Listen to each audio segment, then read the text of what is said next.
The NET Full Notes Edition is by far, hands down, the most purchased Bible by viewers of my channel. I can actually log in. When you click one of those links to Amazon or christianbook.com, I can log in and see what's being purchased through those links. And I recently did that, and I was shocked to see that literally hundreds of copies of this Bible are being sold every year through my links, far more than any other Bible I have ever reviewed. And I was honestly a little bit surprised about this. Now, I know I mention it pretty frequently because I'm such a big fan of this Bible, and it pops up in like this favorite Bible's video or that favorite Bible's video. What really I think is the cause of it is this gray edition, the cloth over board edition, has been on sale for like 20 bucks on Amazon for like the last year. And I just keep sharing it saying, hey, if you haven't picked up a copy of this Bible, it's only 20 bucks. You should check it out because it's that fantastic. But I've only done a full proper review of this Bible one time. This one right here back in 2020. So I started reviewing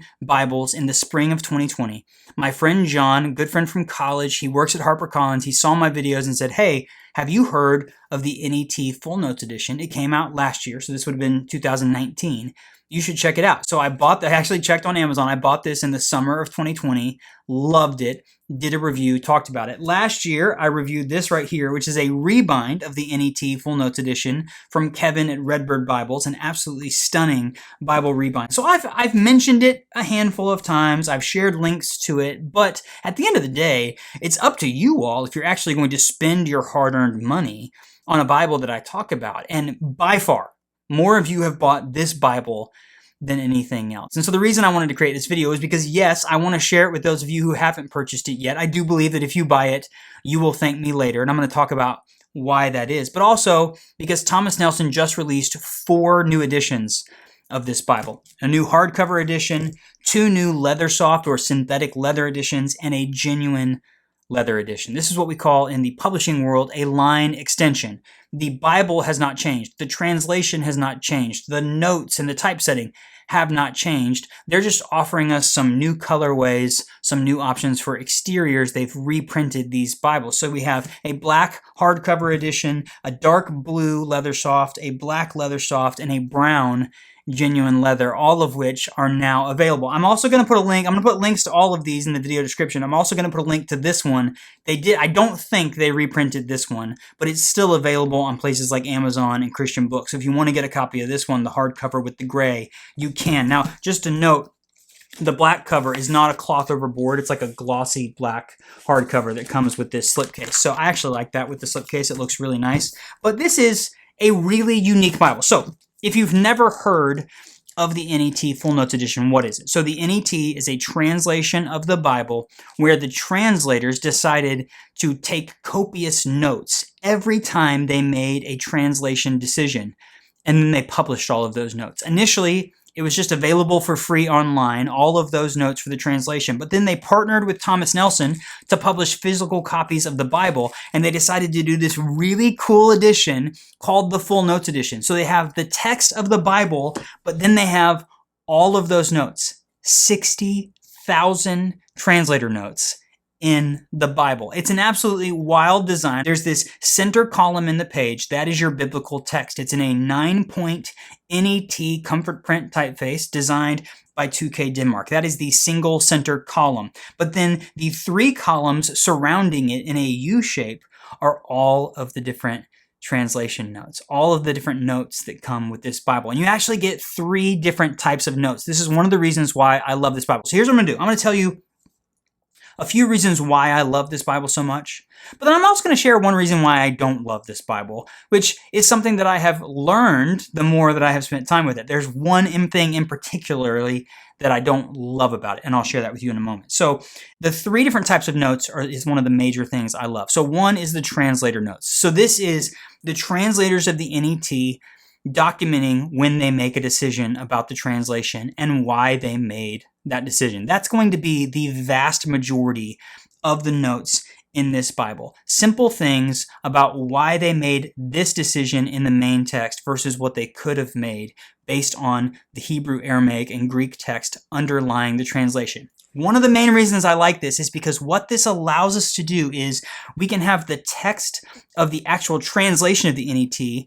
when you think about the Bible translation spectrum, it can kind of lean a little bit more towards that thought for thought translation philosophy because they're able to expound on it in the notes. So the actual text of the NET is kind of in the center or a little bit further to the right on the translation spectrum of the center. But because in the notes they're going to explain why they made that decision, you're actually getting the best of both worlds. They talk about transparency in Bible translating. This is really that, right? You get what they translated, but then in the notes you get why they translated it that way. And the note also tells you kind of what the other option for a more literal rendering could have been. So I love that as you're reading it, if you actually dive into the notes, let's face it, you would not want this Bible if you didn't want to read the notes, right? This doesn't really make sense if you're not going to spend time in the notes. So you've got to be sitting here thinking to yourself. That's why I call this a study Bible. It's not technically a study Bible, but the goal here is to sit and read the text and then to dig into all of these notes. And it's almost like you're having a conversation with the translators about why they went the way they did.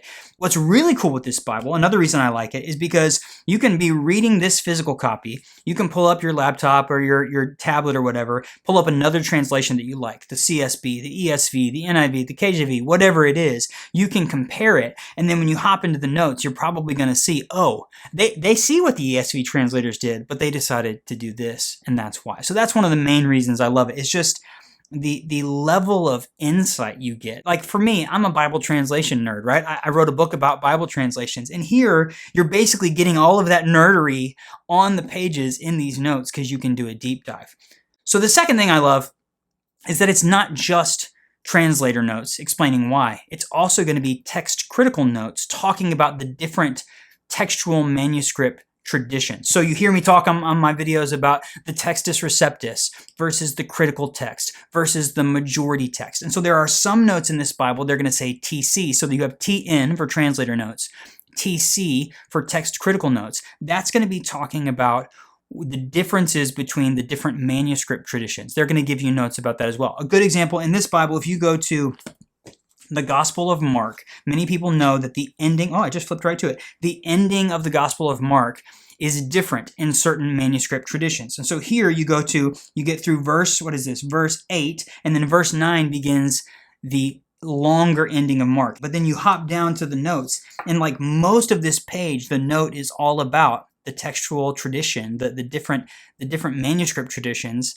of the Gospel of Mark, and it explains why you have a shorter ending and a longer ending. So you get the translator notes, you get the text critical notes, and then yes, the third type of note is a study note. You actually get a little bit, not as much as you're going to get from things like the NIV Study Bible or the ESV Study Bible, but you're getting study notes along the way where they said, okay, it's going to be really helpful to you for us to put a little note here and explain something about the historical context or the literary context of what you're reading right here. So that's going to be scattered in there as well. So you're getting 3 different types of notes, heavily focused on the translators. But I just think I have found that when I am preparing for a sermon, when I'm studying for a small group Bible study, or when I'm just reading the Bible for my own, that I can read a passage of Scripture and then just dive into all of these notes down here. And it just illuminates the text for me in a unique way. I have never seen another Bible quite like this. It's a combination of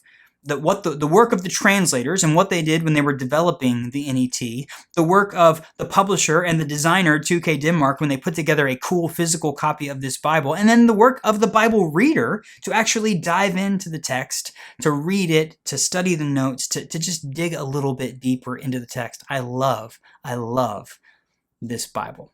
But there's one thing I don't love, and this is a nitpick. This is a nitpick for sure. But what I have found, particularly when studying in the New Testament, is that they have put a translator note in a lot of places for a couple of very small Greek words that are throughout the New Testament that are not always translated directly. The first word is kai. It's the Greek word for and. There's the biblical writers of the New Testament used the word kai a lot. They used it a lot. And when translating from ancient Greek into English, a lot of modern translations are going to change it. They're either not going to include it, they're going to put a period and then start a new sentence and not put the word and in there, or they're going to translate it as a slightly different word. And one of the things that I have found is a lot of the translation notes in the New Testament are just telling you the same thing about the word kai, that they did something slightly different with it, or that they left it out for this reason or that reason. So it sometimes feels like it's a little cluttered because of all the kais. The other word that's very similar is de, the Greek word de. So it's a similar meaning. It's kind of got that same idea. It's going to be in there a lot, but it's not going to be translated word for word a lot. And so they're giving you a lot of notes about those two words, where in my opinion, now, in their defense, they're being fully transparent, right? They actually took the time. This is good. They took the time. I might be arguing with myself here. They took the time to take a note every time they didn't do something you would expect with these two tiny words. And that's all in here. What I was going to say was, I think I would like this Bible just a hair more if they didn't have all of the kais and the des in there, because I think it would be a little bit easier to make your way through the notes. I find myself, oftentimes, I just see the word kai and I kind of skip the note because I know what they did there. It's not super important to me. But at the same time, I like that it's there because it does show that level of transparency and thoughtfulness and completeness that the NET translators went through when they were developing this Bible. So again, the reason why I say buy this Bible, thank me later, is because it's so unique, it's so different, it's such a special project, and it allows you to engage with the text of Scripture and the work of the translators in a really unique way. I know lots of people, viewers of the channel who've reached out to me, friends who I've talked to in ministry, pastors, just people who love to study the Bible, who say the NET Full Notes Edition is never far for me when I'm studying the Bible because I love interacting with these notes. I think that it's just really special. So this is the new NET Full Notes Edition, same as the old version, but you have a black hardcover edition, two really lovely leather soft editions, and then the nicest version that you can get from Thomas Nelson is a genuine leather edition, which now comes in brown. I'm going to put links to all of these in the video description. I'll also, like I said, throw in the gray cloth over board that's still available. I would love to hear from you.